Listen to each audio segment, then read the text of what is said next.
Detection start होगी 5 second बाद। Start. आदरणीय साथियों, भारत में पंचायती राज की मान्यता सदियों से रही है।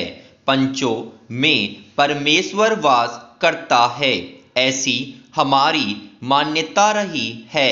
वेदों में कहा है कि 5 व्यक्ति समर्पित रूप से मिलकर यज्ञ को पूर्ण करें। स्वर्गीय राष्ट्रपिता महात्मा गांधी जी की मान्यता थी कि भारत की आत्मा गांवों में बसती है। जब तक गांव स्वतंत्र नहीं होते, देश पूर्ण रूप से स्वतंत्र नहीं होगा। गांधी जी के अनुसार सच्चे लोकतंत्र का परिचालन केंद्र में बैठे 20 व्यक्तियों द्वारा नहीं कराया जा सकता है।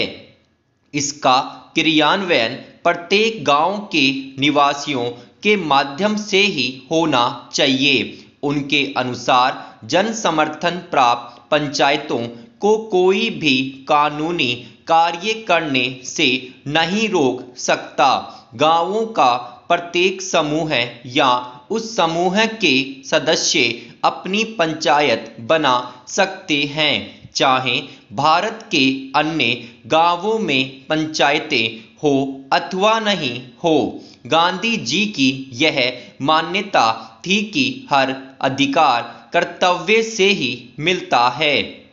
ऐसे अधिकारों से कोई भी वंचित नहीं कर सकता।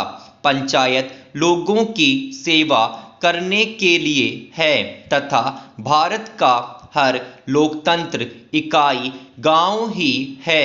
भारतीय संविधान के अनुच्छेद 40 में पंचायती राज के संबंध में अंकित किया गया है कि राज्य ग्राम पंचायतों का संगठन करने के लिए अग्रसर होगा तथा उनको ऐसी शक्तियां और अधिकार प्रदान करेगा जो उन्हें स्वायत्त शासन की इकाइयों के रूप में कार्य करने योग्य बनाने के लिए आवश्यक हो।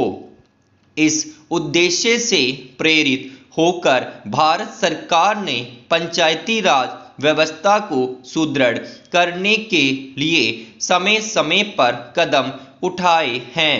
2 अक्टूबर 1952 को भारत सरकार द्वारा ग्रामीण विकास हेतु सामुदायिक विकास कार्यक्रम प्रारंभ किए गए। इसके अधीन स्थानीय विकास हेतु सरकार द्वारा विकास खंडों को अनुदान राशि दी गई। भारत सरकार ने देश के ग्रामीणों का सर्वांगीण विकास करने हेतु पंचायत राज संस्थाओं के संबंध में 1957 में बलवंतराय मेहता समिति का गठन किया। इस समिति ने सिफारिश की कि विकास से संबंधित समस्त कार्यों को पंचायती राज संस्थाओं को सुपुर्द कर दिया जाना चाहिए। समिति की सिफारिश के अनुसार ग्राम स्तर पर ग्राम पंचायतें पूर्णतः निर्वाचित हो। इनमें 2 महिला अनुसूचित जाति व अनुसूचित जनजाति का प्रतिनिधि मनोनीत हो। ब्लॉक स्तर पर पंचायत समिति विकास के समस्त कार्य हाथ में ले। ऐसी व्यवस्था है कि पंचायत समिति धीरे धीरे एक सक्षम प्रजातांत्रिक संस्था के रूप में कार्य करे। जिला स्तर पर पंचायत समिति में समन्वय रखने हेतु प्रत्येक जिले में जिला परिषद का गठन हो तथा उसमें सांसद विधानसभा सदस्य भी सदस्य रहें। भारत सरकार द्वारा बलवंतराय मेहता समिति की सिफारिशों को स्वीकार करते हुए राज्य सरकारों को निर्देश दिया कि ग्रामीण क्षेत्रों का विकास करने हेतु पंचायती राज व्यवस्था शुरू की जाए।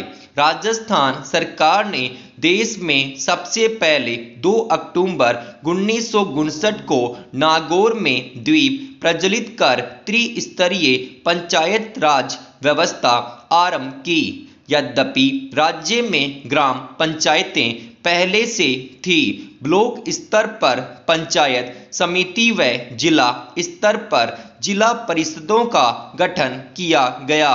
वर्ष 1960 में प्रथम चुनाव हुए। आदरणीय साथियों, कई सरपंच निर्विरोध चुने गए। अनेक चुनाव के बाद जीतकर सरपंच बने। ग्राम पंचायतों के सरपंच ही पंचायत समितियों के सदस्य बने एवं उनमें से प्रधान व उप प्रधान अप्रत्यक्ष रूप से निर्वाचित होते रहे। सब पंचायत समितियों के प्रधान सांसद व विधानसभा सदस्य जिला परिषद के सदस्य बनते रहे।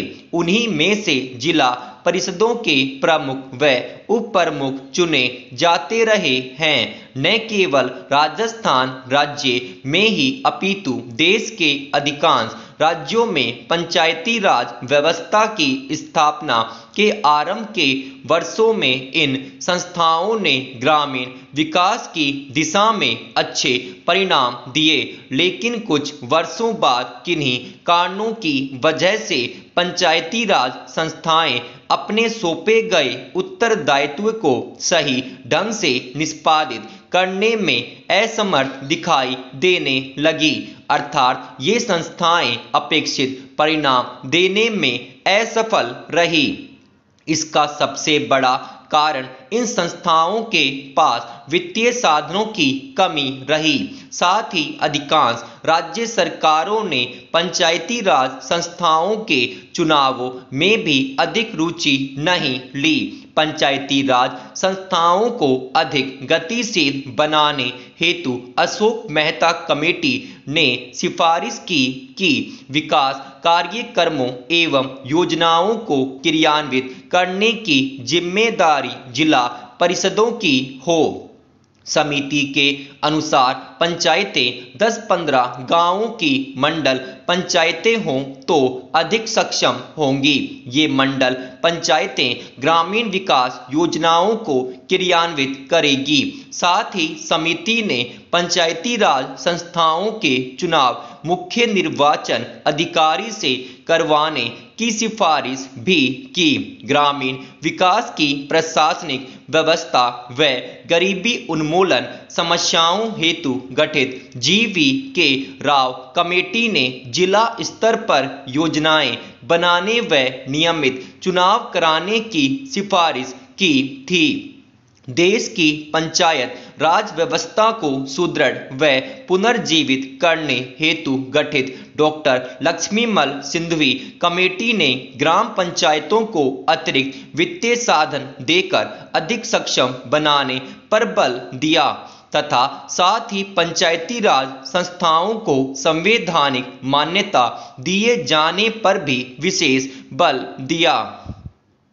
देश में पंचायती राज संस्थाओं की बिगड़ती हुई स्थिति को ध्यान में रखते हुए पूर्व प्रधानमंत्री श्री राजीव गांधी ने पंचायती राज ढांचे को सुदृढ़ बनाने की कल्पना की थी और उन्होंने पंचायतों को अधिक अधिकार सौंपने तथा महिलाओं और कमजोर वर्गों की इन संस्थाओं में अधिक से अधिक भागीदारी देने की परिकल्पना की थी। हमारे वर्तमान प्रधानमंत्री के प्रयासों से अब यह संभव हो पाया है कि इस संबंध में शुरू किए गए प्रयासों तथा राष्ट्रपिता महात्मा गांधी जी के ग्राम स्वराज्य के स्वप्न को साकार बनाने की दृष्टि से संविधान में 73वीं संशोधन की कुछ महत्वपूर्ण बातों का जिक्र करना चाहूँगा।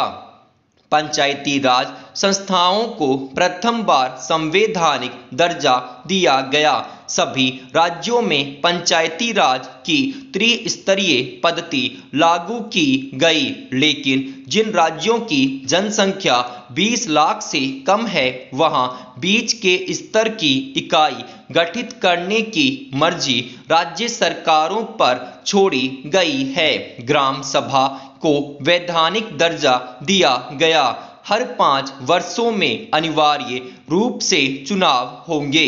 चुनावों की व्यवस्था एक स्वतंत्र चुनाव आयोग करवाएगा।